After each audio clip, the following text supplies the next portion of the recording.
विवेक अग्निहोत्री की the Bengal files release हो गई है। वेस्ट बंगाल के अलावा बाकी सब स्टेट्स में रिलीज हो गई है। जाहिर है कि अगर मूवी का कोई हिस्टोरिकल कॉन्टेक्स्ट होगा तो उसके इर्द गिर्द डिस्कशंस होंगे और हो भी रहे हैं। मूवी के खिलाफ बात हो रही है और मूवी के सपोर्ट में भी बातें हो रही हैं। ये स्वाभाविक सी बात है कि अगर किसी भी क्रिएटिव आर्ट का इस्तेमाल हिस्टोरिकल, रिलीजियस या सोशल कॉन्टेक्स्ट में किया गया है तो उसको लेकर पब्लिक डोमेन में डिस्कशन होंगे। हमने देखा था कि इसके पहले the Kashmir files, the Kerala story और छावा को लेकर भी डिस्कशंस हुए थे। इन मूवी का सपोर्ट और विरोध दोनों हुआ था। कुछ लोगों ने इन्हें प्रोपेगेंडा फिल्म्स कहा तो कुछ बेचारे सिर्फ ये सवाल कहते रह गए कि इनमें प्रोपेगेंडा था क्या, ये तो बताओ। पर क्या ही कहे, social media discussions are not always about facts and logic. The Bengal Files को लेकर पब्लिक डोमेन में जो भी कहा और सुना जा रहा है वो भी ऐसा ही है। डिस्कशंस हो रहे हैं, फैक्ट्स को प्रोपेगेंडा और इस्लामोफोबिया कहकर रिजेक्ट किया जा रहा है और साथ ही ये भी कहा जा रहा है कि विवेक अग्निहोत्री ऐसी मूवीज बनाते ही क्यों हैं जो कंट्रोवर्शियल होती है। सवाल ये है कि कंट्रोवर्सी क्या है और कैसे है। आखिर हिस्टोरिकल फैक्ट्स को प्रेजेंट करने में कंट्रोवर्सी कैसी? क्या डायरेक्ट एक्शन डे नहीं हुआ था? क्या कोलकाता में जिन्ना और सुहरावर्दी ने जो भी कुछ कहा था, किया था, क्या वो हिस्टोरिकल फैक्ट्स का हिस्सा नहीं है? क्या नोखाली में दंगे नहीं किए गए थे? क्या महात्मा गांधी बंगाल नहीं गए थे?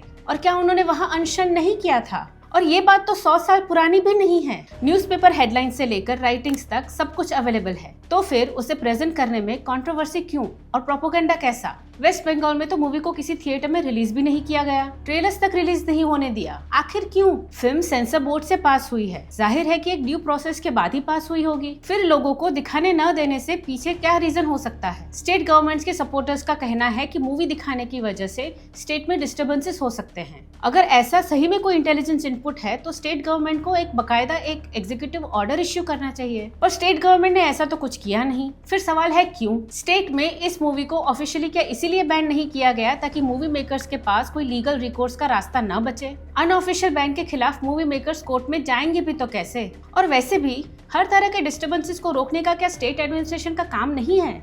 बिना कुछ राइटिंग में दिए या कुछ भी ऑफिशियली किए मूवी पर रोक लगाना कहाँ तक सही है? वो भी तब जबकि मूवी उसी स्टेट की हिस्ट्री पर है। सरकारों की समस्या ये होती है कि उसे चलाने वाले अधिकतर लोग सवालों से भागते हैं। कोई भी सवाल जो उन्हें अनकंफर्टेबल बनाए वो उसके सामने आने से डरते हैं। एट द सेम टाइम उन्हें ये भी साबित करना है कि वो सब कुछ जानते हैं, पब्लिक मूड से लेकर देश हित तक। तो ऐसे में वो इसी तरह के फैसले लेते हैं जैसे उन्होंने मूवी को अनऑफिशियली बैन कर दिया।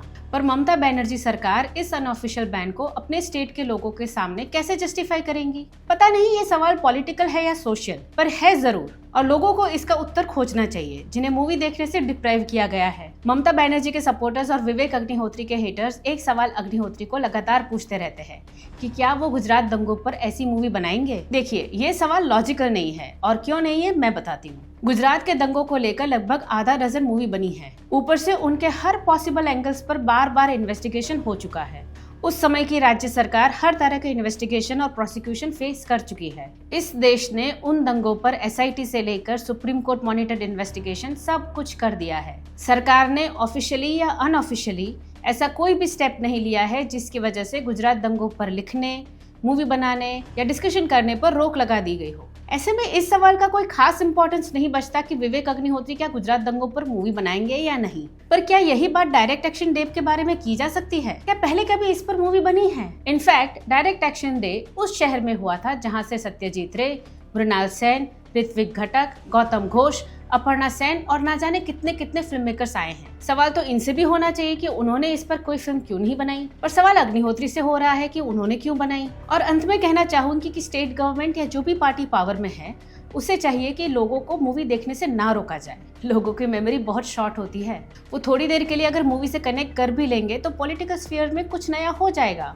और वो लोग मूव ऑन कर लेंगे। या अगर स्टेट गवर्नमेंट को अगर मूवी बैन करनी ही है तो ऑफिशियली करे ताकि फिल्म मेकर्स के पास लीगल रिकोर्स रहे। कारण ये है कि आज भी सब कुछ देखने के बाद एक आम आदमी का विश्वास आज भी जुडिशरी में बना हुआ है।